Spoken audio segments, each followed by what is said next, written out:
Sebut saja namanya Bayu dan Angga. Mereka datang ke kota Banyuwangi untuk berlibur. Mereka berniat untuk pergi ke salah satu gunung di sana. Katanya, keindahan kawah yang berada di gunung tersebut bisa dinikmati ketika dini hari. Ini pengalaman mereka untuk pergi naik gunung. Mereka memilih gunung tersebut lantaran jalur dan kondisi di sana sangat aman untuk seperti mereka yang pemula. Angga dan Bayu menginap di rumah saudara Bayu di sana. Kebetulan jarak rumah ke lokasi memerlukan perjalanan 1,5 jam. Saat itu Bayu berniat untuk naik mobil padeknya. Namun Angga tidak berniat untuk naik mobil dan menolak ajakan pade Bayu yang berniat ingin mengantar sampai ke pos pembelian tiket masuk. Angga memilih untuk meminjam motor trail milik padenya dan berniat menaikinya untuk pergi ke sana. Akhirnya, setelah mendapatkan izin, Angga dan Bayu berangkat. Saat itu mereka berangkat pagi hari, sekitar pukul 8. Mereka berniat untuk menikmati suasana di sana selama mungkin. Tetapi entah mengapa, saat itu Bayu sudah merasa tidak enak badan. Karena tidak ingin mengecewakan Angga, Bayu memaksakan diri untuk tetap berangkat ke sana. Motor pun menyala. Angga dengan semangatnya mengecek perlengkapan apa saja yang akan dia bawa. Bayu memperhatikan dengan santai kawannya itu. Entah mengapa, ada firasat yang tidak biasa yang dia pikirkan saat itu. Benar-benar perasaan yang tidak enak. Bahkan saking tidak enaknya sampai terasa sesak di dada. Hingga tiba-tiba suara Angga mengagetkan lamunan Bayu. "Jangan buat terkejut, gak sopan," ujar Bayu yang saat itu dikagetkan oleh temannya. "Ayo bro, cepet jalan. Masa temanku malah ngelamun kayak gini?" Ucapnya seperti itu. Bayu hanya tersenyum dan memandangi temannya dengan pikiran yang cukup bingung. Ia kemudian mengangguk dan segera mengambil tasnya. "Ayo, cepat kita berangkat." Mendengar jawaban dari Bayu, Angga memperhatikannya dengan heran. Namun Angga bukan tipe anak yang gampang mikir. Jadi ketika ada yang tiba-tiba aneh, dalam sedetik akan segera dia lupakan. Singkat cerita, berangkatlah mereka dengan berbekal petunjuk arah dan juga Google Map. Mereka dengan santai menaiki motor. Menurut Angga, karena waktu itu suasana masih pagi dan juga masih banyak waktu untuk mereka ke sana, jadi tidak terlalu buru-buru. Angga banyak berhentinya. Hingga di salah satu tempat yang sudah cukup jauh dari rumah penduduk dan hanya melewati perkebunan sepanjang itu, Angga berhenti di salah satu tikungan jalan. Suasana lumayan sepi sekali dan hampir tak ada orang yang lewat saat itu, kecuali warga yang hendak pergi ke kebun. Bayu hanya celengak-celingukan saat itu, karena meskipun rumah saudaranya masih berada di sana, dia jarang sekali main dan berkunjung kemanapun untuk berwisata. Bayu anak yang gemar sekali duduk manis dan membaca buku di rumah. Tidak ada raut wajah bosan untuk hal itu. Menurutnya, suasana rumah adalah tempat paling nyaman baginya. Berbeda dengan Angga. Angga anak yang senang sekali menjelajahi tempat-tempat wisata yang baru. Jangankan suasana rumah, melihat kamar semenit saja dia sudah tidak tahan. Baginya dengan datang ke tempat-tempat yang belum dia kunjungi adalah healing baginya. Hingga perjalanan mereka sampailah di tempat parkir. Angga kemudian memarkirkan motornya, Bayu menunggu di depan loket pembelian tiket. Angga menghampirinya dan kemudian mengajak Bayu untuk segera membeli tiket ke loket. "Ga, yang penting sekarang bagaimana katamu saja. Aku gak berani kemana-mana sendirian." Bayu tetap dengan sikap bingungnya di tempat baru. Angga yang melihat Bayu hanya menatapnya dengan tatapan yang datar. Kemudian Bayu kembali berkata, "Aku gak takut ya. Cuma aku agak bingung aja kalau di tempat baru. Apalagi bersama orang egois sepertimu." Angga cuma tersenyum mendengar perkataan Bayu. Hingga seperti biasa, Angga merangkul Bayu dan menyuruhnya untuk tidak berpikir keras. Bayu memang orang yang gampang panik. Banyak sekali yang dia pikirkan jika kemana-mana bersama Angga. Bayu memang kenal betul dengan Angga, karena memang mereka sudah berteman sejak SD. "Tendanya di kamu bukan, Bay?" ucap Angga. Bayu hanya mengangguk. Angga tersenyum mengerti bahwa Bayu coba santai dan tenang. Karena mereka berniat untuk menuju puncak saat dini hari, maka mereka berniat beristirahat untuk menikmati pemandangan sekitar. Waktu kemudian berlalu, jam menunjukkan pukul 11 malam, dan mereka memutuskan untuk berjalan ke puncak. Ini pengalaman pertama mendaki bagi Bayu dan Angga di gunung tersebut. Bayu yang sebentar berjalan sudah mengeluhkan kakinya sakit dan kaku. Tidak henti-hentinya Angga menyemangati Bayu agar tetap kuat untuk berjalan. Sepanjang perjalanan, Angga mengajak Bayu untuk berbicara, untuk mengalihkan pikiran Bayu agar tidak mudah mengeluh. Tetapi sudah sifat Bayu tidak akan lepas dengan keluhan demi keluhan ketika mereka merasa capek dan lelah. Beda dengan Angga, di mana dia lebih memilih diam dan berhenti sejenak untuk mengatur napas dengan baik. Dingin menyelimuti saat itu. Bayu sudah lelah bukan main. Namun Angga yang berjalan dengan cepat dan baik menunggunya di depan dengan sesekali dia minum air dari botol kaca kecil. Bayu yang berjalan pelan melihat temannya dari kejauhan menatap tajam ke arah botol kaca yang dipegang oleh Angga. Bayu mulai cemas, panik, dan juga berpikir macam-macam. Hingga saat langkah kakinya sudah dekat dengan temannya itu, Bayu sudah tak bisa menahannya lagi. "Gak, beneran loh. Kamu kalau udah sampai aja lah kalau kayak gitu. Aduh, kamu malah mabok seenaknya sendiri di tempat orang. Aku gak nanggung resikonya loh." Angga hanya tertawa tanpa menjawab. Perasaan Bayu kemudian menjadi tidak nyaman. Dia was-was karena kebiasaan Angga yang satu ini tak bisa dihilangkan jika pergi kemana-mana. Sesampainya di puncak, Angga mual dan muntah di sembarang tempat. Bayu yang memperhatikan dari kejauhan hanya bisa menggeleng kepala. Dia rasa perjalanan ini sia-sia lantaran yang memiliki niat menggebu-gebu untuk datang ke sini itu Angga, bukan dirinya. Namun karena dia tidak enak hati dengan Angga, maka dia mau diajak untuk melihat keindahan yang berada di gunung saat itu. Angga tetap tertawa terbahak-bahak memandangi Bayu dengan tatapan yang tak biasa. Angga bertanya kepada Bayu, "Bay, kamu itu bodoh ya ternyata. Gak bisa tahu cara nikmatin alam, ha?" Bayu hanya melihat temannya yang otaknya sudah kelenger itu. Menyebalkan sekali baginya jika Angga sudah dalam kondisi seperti itu. Ucapan demi ucapan semua dilontarkan tanpa mempedulikan perasaan yang mendengarnya. Saat itu, Bayu mulai menggerutu kesal. Angga tetap tertawa dan dia berjalan sendiri walaupun sedikit sempoyongan. Bayu yang memperhatikan yang dilakukan oleh temannya itu hanya bisa mendengus kesal. Bayu bilang di dalam batinnya, jika Angga melakukan kebiasaan buruk seperti itu lagi, sebenarnya aku gak mau ikut. Memang momen buruk sebelumnya dialami oleh Bayu saat dia mengunjungi salah satu wisata di Jogja. Tindakan Angga sangat tak bisa dimaafkan dan sungguh kurang ajar sekali karena kebiasaan minum dan dia menjadi lupa. Saat itu dia mencium salah satu wanita yang dia tidak kenali. Bahkan saat itu dia menjadi sasaran amukan warga sekitar yang mengetahuinya. Kali ini Bayu tak ingin kesalahan lain yang dilakukan oleh Angga terjadi kembali, apalagi saat dia sudah tenggelam dalam buayan air setan itu. Dirinya hanya ingin, jika memang berwisatalah yang normal. Ngobrol layaknya dua orang teman yang suka sekali bercanda, jangan diada-ada dengan air setan seperti itu. "Gak, awas loh ya, habis ini setelah melihat ke bawah, langsung cepat turun, biar aku yang nyetir." Angga menoleh dengan tersenyum dan mengangguk. Tidak ada yang terjadi saat itu. Momen melihat keindahan gunung tersebut saat dini hari sudah mereka lalui. Bayu sungguh terpesona dengan semburan gas yang dipancarkan dari belerang tersebut. Setelah dirasa cukup dan khawatir dengan kondisi Angga, akhirnya Bayu dan Angga segera turun menuju parkiran untuk mengambil sepeda motor. Bayu sekarang yang menyetir, Angga dia mematung di ujung jalan. Bayu heran, biasanya dia sudah kencing sembarangan, tapi saat itu wajahnya melamun dan diam. Sangat aneh dilihat di wajahnya. Bayu berpikir, mungkin hawa dingin yang sedang menyelimuti tempat tersebut membuat Angga kedinginan. Tapi alasan itu sepertinya terdengar mustahil. Akhirnya motor yang dikendarai Bayu mendekati Angga. Angga masih diam melihat Bayu. Bayu juga hanya diam dan mereka saling bertatapan. "Gak, naik. Daripada kamu kena masalah di sini, aku gak mau tanggung resikonya ya," jelas Bayu.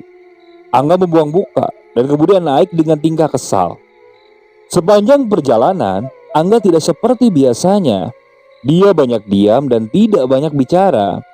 Bayu menjadi heran dengan tingkah Angga yang tidak seperti biasanya. Lontaran kata-kata kurang sopan biasanya selalu keluar ketika dirinya mabuk. Tapi saat itu, Angga seperti orang yang tenang dan tidak banyak tingkah. Saat sepeda motor melaju cukup cepat, Bayu seketika mengerem secara cepat. Hal itu ia lakukan lantaran terlihat ada seekor ular cukup besar dan panjang sedang melintas di tengah jalan. Angga tidak berkata apa-apa selain menunduk diam. Bayu yang histeris melihat ular sebesar itu yang sedang menyeberang jalan, berniat menunggu sampai ular itu menghilang. Dia coba menunggu. Angga yang turun dari motor terlebih dahulu sudah diam, terpaku dan melihat ke bawah dasar jurang. Bayu yang heran karena Angga banyak diam, hanya melongo melihat temannya tiba-tiba seperti itu. Kamu kesambet apa? Kamu kesambet apa?" ucap Bayu seperti itu. Bayu cemas lantaran takut jika selain ular yang berada di depannya ada hewan lain yang berada di sekitar. Apalagi melihat tingkah Angga yang seperti itu. Dia menoleh ke kanan dan kiri, memperhatikan betul sekitar. Lamanya mungkin hampir sekitar 10 menitan, dirinya menunggu ular tersebut yang belum tampak ekornya. Bayu mulai ketakutan dan juga khawatir, lain dengan Angga yang bersikap aneh saat itu. Hingga tiba-tiba ada hembusan angin kecil yang datang membawa kabut tipis menyelimuti tempat tersebut. Bayu sudah menyalakan handlampnya agar bisa melihat sekitar. Namun semakin lama semakin tebal dan jarak pandang semakin sedikit. Bayu terkejut lantaran sudah tidak bisa melihat Angga. Hanya kabut dan lampu handlamp yang menembus kabut tersebut. Dan tiba-tiba dengan perlahan kabut tebal sedikit demi sedikit menghilang. Bayu dengan kaget melihat suasana berubah. Sepeda motor yang dikendarai berjalan di jalan aspal menjadi jalan setapak.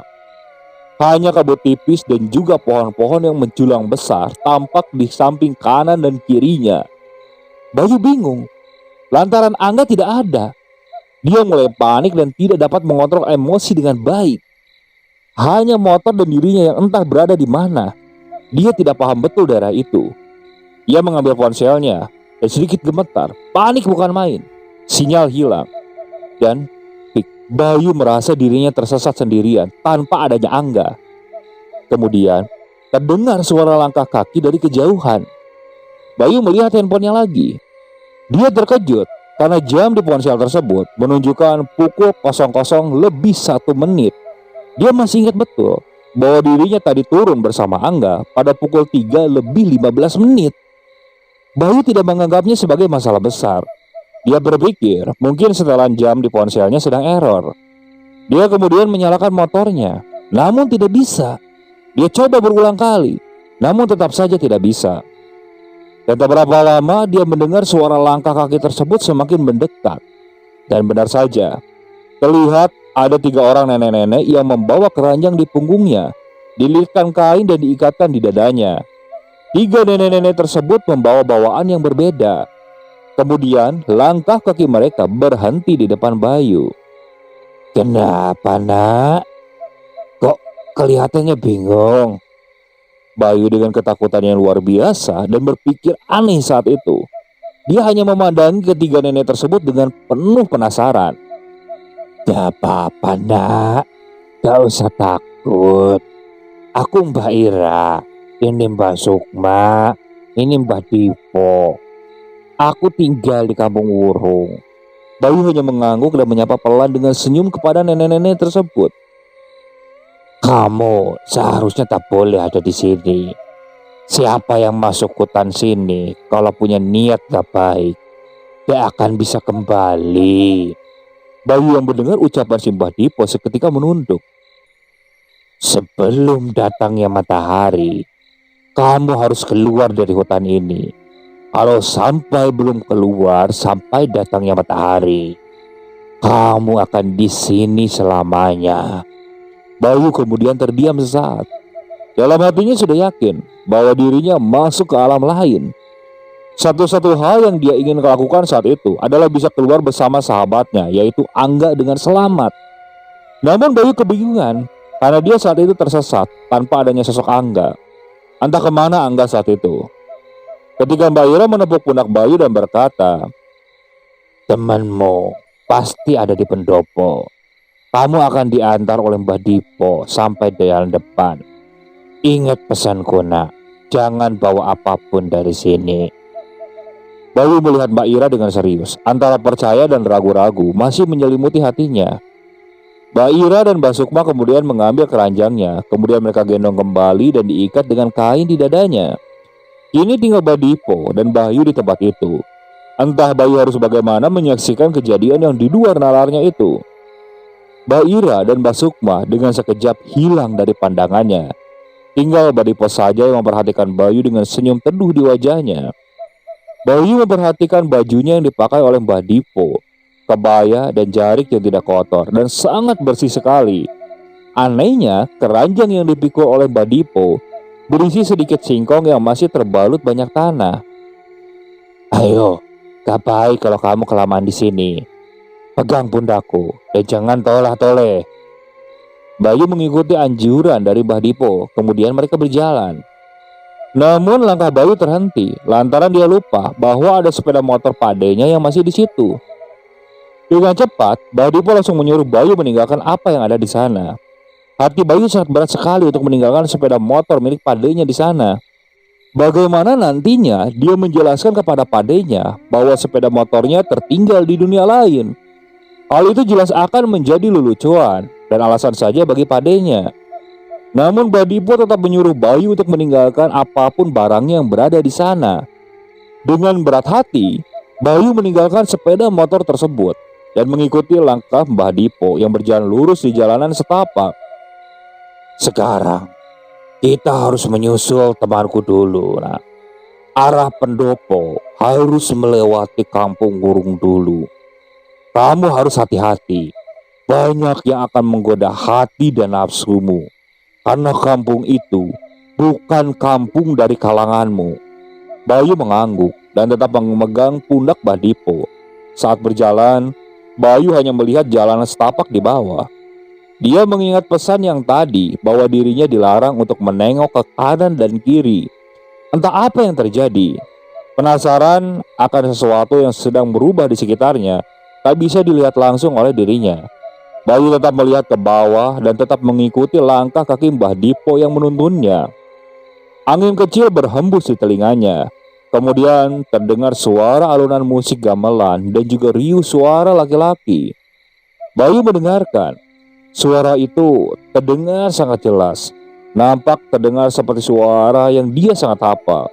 Suara itu nampak berteriak-teriak tidak karuan, diiringi dengan tawa dan juga riuh orang yang sedang bersenang-senang.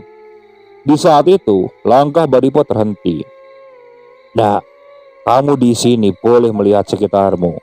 Lihatlah dan cari temanmu. Ajak kembali. Waktunya sudah tidak banyak, nah."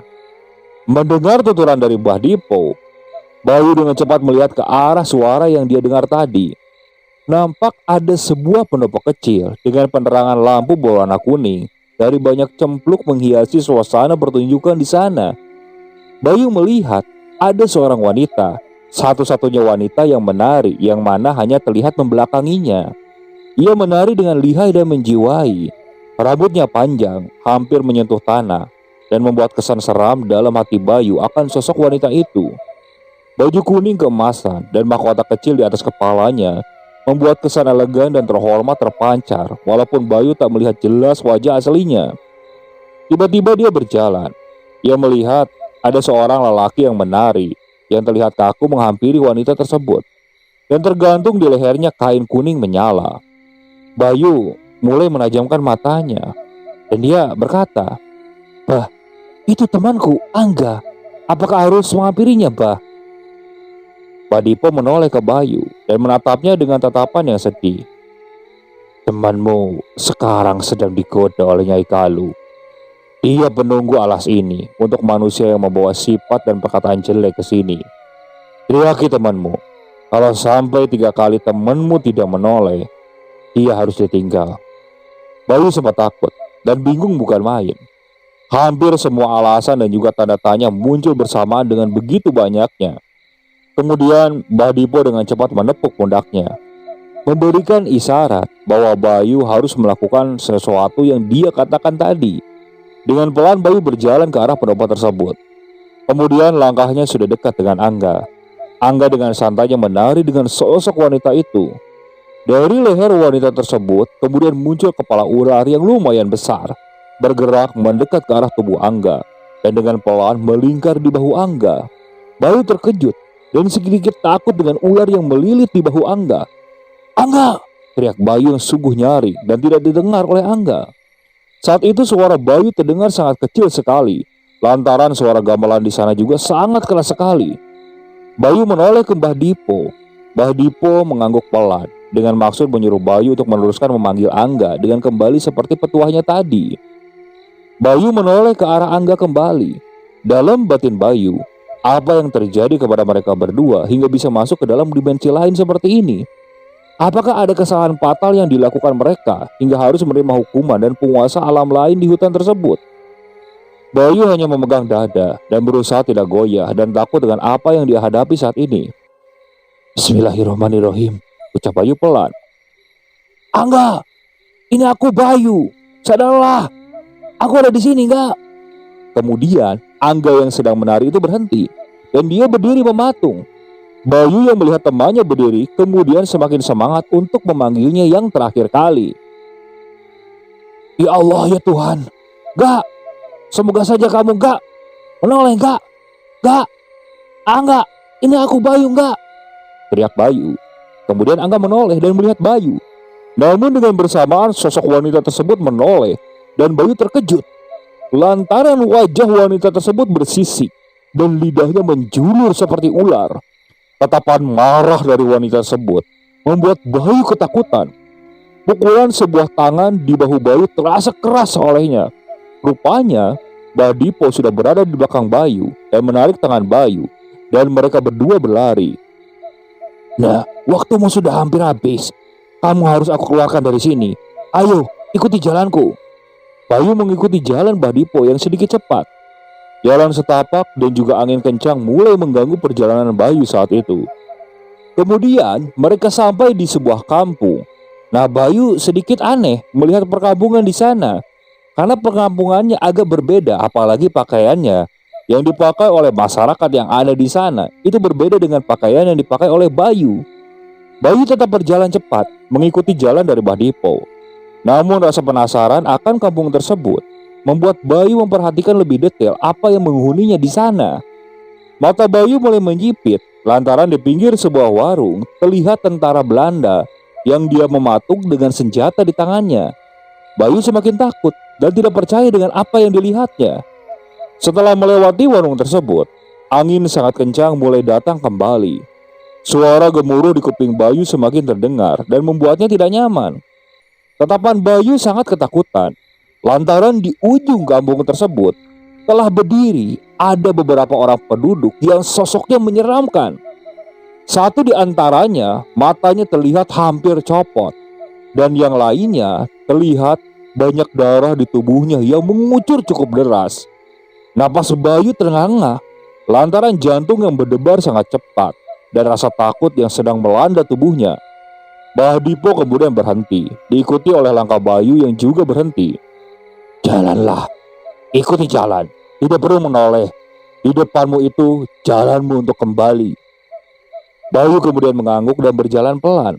Kemudian langkahnya semakin cepat lantaran kondisi angin dan kabut yang datang membuatnya takut dan juga berlari. Daun-daun yang lebat saat itu bergoyang lantaran hantaman dari angin yang sangat besar itu datang. Hingga Bayu terjatuh. Kemudian suara hening terdengar di kupingnya. Mata Bayu terlihat redup dan juga berat sekali. Namun seseorang meraih tangannya dan menggendongnya. "Alhamdulillah, selamat," ucap seorang lelaki yang tidak dikenalnya. Entah mengapa pergelangan kaki Bayu saat itu terasa sangat sakit sekali. Kemudian dia tak sadarkan diri. Setelah siuman, dia melihat sudah berada di dalam kamar rumah sakit. Terlihat orang tua dan juga Pade berada di sampingnya. Bayu segera bertanya kepada Padenya tentang kondisi Angga.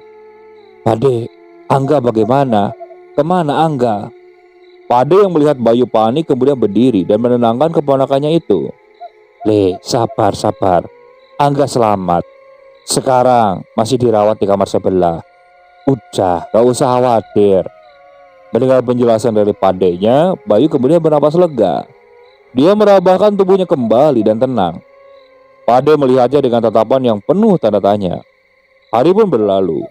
Bayu ingin segera melihat kondisi Angga. Padenya yang membantu Bayu bersiap dan merapikan apapun yang berada di sana mendengus panjang. Ada sesuatu yang ingin dia tanyakan kepada Bayu terkait kejadian kemarin lusa. Sebenarnya, kamu itu kemarin sama Angga mabuk pas pulang? Tanya Padenya pelan. Bayu menggelengkan kepala. Angga Pade yang mabuk, jawab Bayu pelan. Tetapi waktu pulang aku yang nyetir Pade. Padenya menarik napas panjang. Pade kaget dan mikir kamu sama Angga sudah tak bisa ditolong. Soalnya kejadian yang melihat itu sepeda motormu itu jatuh dan tergeletak di pinggir jurang. Anehnya di lokasi kejadian yang ditemukan itu hanya kamu tanpa Angga. Sedangkan Angga ditemukan di pinggir sungai yang jaraknya jauh dari lokasi di tempatmu itu. Yang tak bisa habis pikir lagi, Angga di sana tidak memakai baju apapun selain memakai celana dalam. Bayu yang mendengar cerita dari Padenya tersebut hanya bisa terdiam. Kemudian, tanpa berkata apa-apa, Bayu berjalan pelan menuju ruangan Angga. Sesampainya di ruangan Angga, Bayu melihat temannya itu masih belum siuman. Wajah penuh sesal dari Bayu tak bisa dia tahan untuk keluar. Bayu menunduk melihat temannya yang tak berdaya seperti itu. Dia berharap kejadian seperti itu tak akan pernah terulang kembali. Oke, sekian untuk cerita kali ini. Saya mohon maaf apabila masih banyak kekurangan dalam pembawaan ceritanya. Kritik dan sarannya silakan kalian bisa cantumkan di kolom komentar.